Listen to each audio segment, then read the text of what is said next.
Uche Okoro and Joseph Kunde are both in Benin City. They join me now for more of this development ahead of the Saturday election. Uche, what's Benin like hours to election day?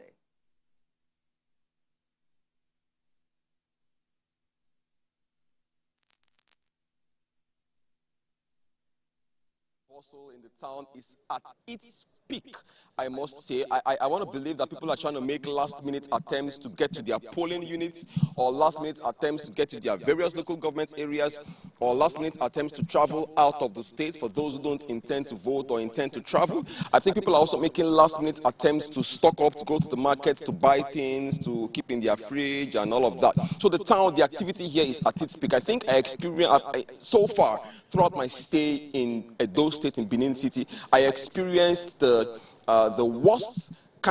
worst level of traffic, heavy traffic in Benin City today.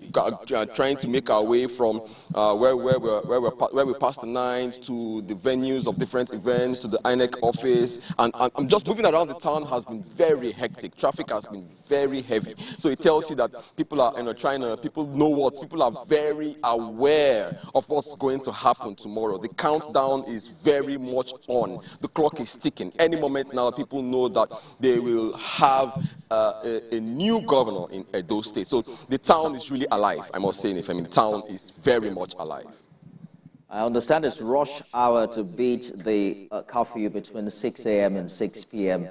tomorrow. The police personnel are expected to have been deployed by now. What's the security infrastructure like within the metropolis? Security men have been deployed. You know that, of course, especially to the Riverine local government areas in Edo State, those security personnel have long ago been deployed. Mind you, you'll recall that in the movement of sensitive materials, we are also escorted by security personnel, while others have also been deployed. And very early tomorrow morning, for those local government areas that are easily accessible, many of them would also be deployed first thing tomorrow morning. The police and the electoral umpire are hoping that all of this would encourage people to come out to cast their votes, because there's been a lot of security concerns, and they are hoping that with all the assurances, with all their deployments, all their sensitizations and words of reassurances to the people, this would encourage them to come out. But I'd like to just point out something. There's been a lot of talk in the town about people can't wait to cast their votes, right? The civil society have said that there's no cause for alarm as regards expectant apathy. INEC has also said the same. But we need to also recall that in 2016, we had about 1.9 million registered voters in Edo State. In 2020, we had 2.2 million registered voters. And now we have about 2.6 million registered voters.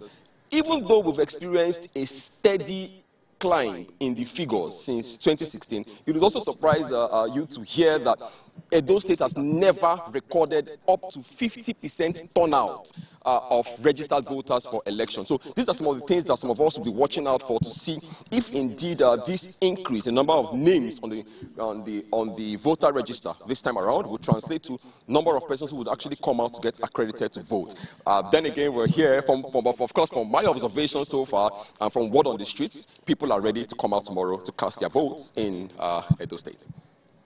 Senior correspondent Uche Okoro live for us in Benin City. Joseph Kunde joins me now also from Benin. I'm sure you've spoken